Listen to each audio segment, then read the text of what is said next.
Friends नमस्कार जय जगन्नाथ मु नीतू स्वागत करुच्ची आपण मानक मोर यूट्यूब चैनल आउ एक न्यू वीडियो रे। तो आशा करुच्ची कि आपण समस्त भल थे मुझे बहुत भल रही। तो फ्रेंड्स चलते देखा मो मो रूम रे केमिति कोकोनट ऑयल रेडी करे। तो प्योर नड़िया तेल सर्वप्रथम आमको किसी नड़िया नवाक पड़ो। तो से नड़िया सबको आम भल भाव छड़े सारी छोट छोट पीस कर भांगीदेवा। तापर से पीस सबरू एमती नड़िया को आम बाहर करदे। जी भी सब बड़ बड़ नड़िया पीस थी ताकू आम गोटे छुरी किंबा पनिकी मध्यम काटिकी जमीती ग्राइंडिंग करहब इजी। तो से हिसाब से काटिबा। तापर से सब को भल से धोईकी गोटे ग्राइंडर जार ग्राइंडिंग करवा।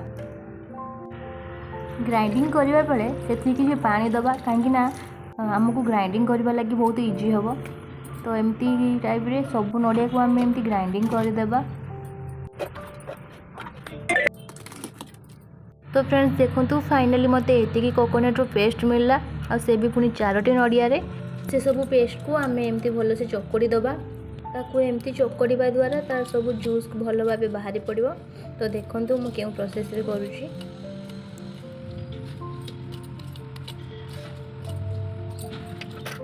तो सांग माने देखंतु मु चकोटी की एतिकी जूस बाहर कली। एपटे सब नड़िया कोरा को मु रखी परे मु ताको नड़िया कोरा करी गोटे जाली मध्यम आमे से जूस को भल भाव छाणी देबा। जहा फल कि जेतिकी भी सब रगड़ा थी से अटकी जीव। तो देखो मु केमती जाली मध्यम से सब कुछ पोड़ी बाहर करुच्ची और से जूस गुड़ाक मु सेपरेटली रखुची।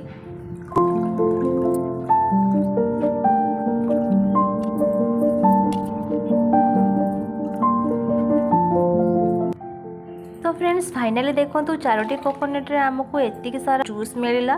तो से जूस को आम पूरा होल नाइट गोटे जगह स्टोर कर रखिबा। तो नेक्स्ट डे देखिबा तार केमती कौन होउची सिचुएशन। तो फ्रेंड्स जेते बेले भी मु कोकोनट जूस रो ऑयल रेडी करे तो मु दुईटा प्रोसेस रेडी करे। तो फर्स्ट है मु जोटा कि जो आम जूस को रेडी कले ताकू नहीं कि आम डायरेक्ट चुली या फिर गैस रे बसेले तो मिनिमम 30 मिनिट्स या फिर 1 आवर लगी आमको ऑयल बाहर। तो से अधिक पानी थाए तो फुटू फुटू टी अधिक समय लगी थाए से भी आम बहुत जाड़ आ बहुत गैस खर्च होता है। तो आ गए इजी वे हूँ जो मुझे जूस को रेडी कली से जूस को आम नहीं ओवरनाइट गोटे जगार पूरा कवर कर रखा। देन आ गोटे प्रोसेस अच्छी जो आम जदि भी आप घर फ्रिज अच्छी तो आपण मैंने 8 घंटा सेमती रखी थे। तो नेक्स्ट डे देखिए कि आप जो क्रीम टाइप रो गोटे ऊपर थी आ पानी सब तले थी तो सी पूरा सेपरेट हो जाइथिबो। जो क्रीम टाइप रो बाहर ताकू आम गोटे चामच मध्यम बाहर कले सी इजिली बाहरी जीवो। तो ताकू नहीं कि आम गोटे कढ़ई रे चुली रे किछि समय रखिले से तेल बाहर मिनिमम 30 मिनिट्स रे बाहरी जीवो तेल। मु तो ये जूस को रखी देछि। तो देखिबा नेक्स्ट डे केमती पानी आ क्रीमटा सेपरेट कर।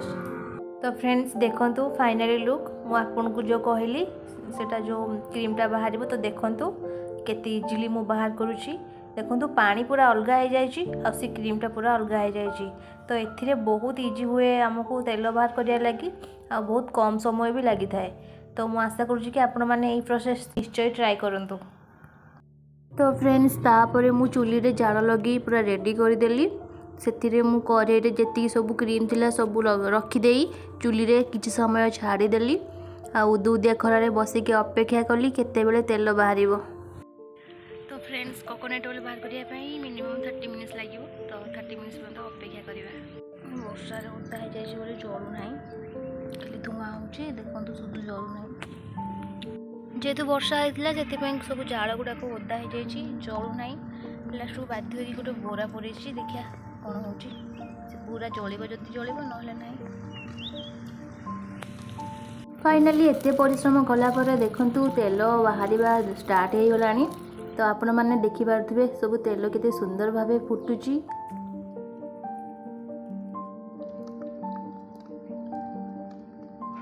तो देखंतु केते सारा तेल बाहरला।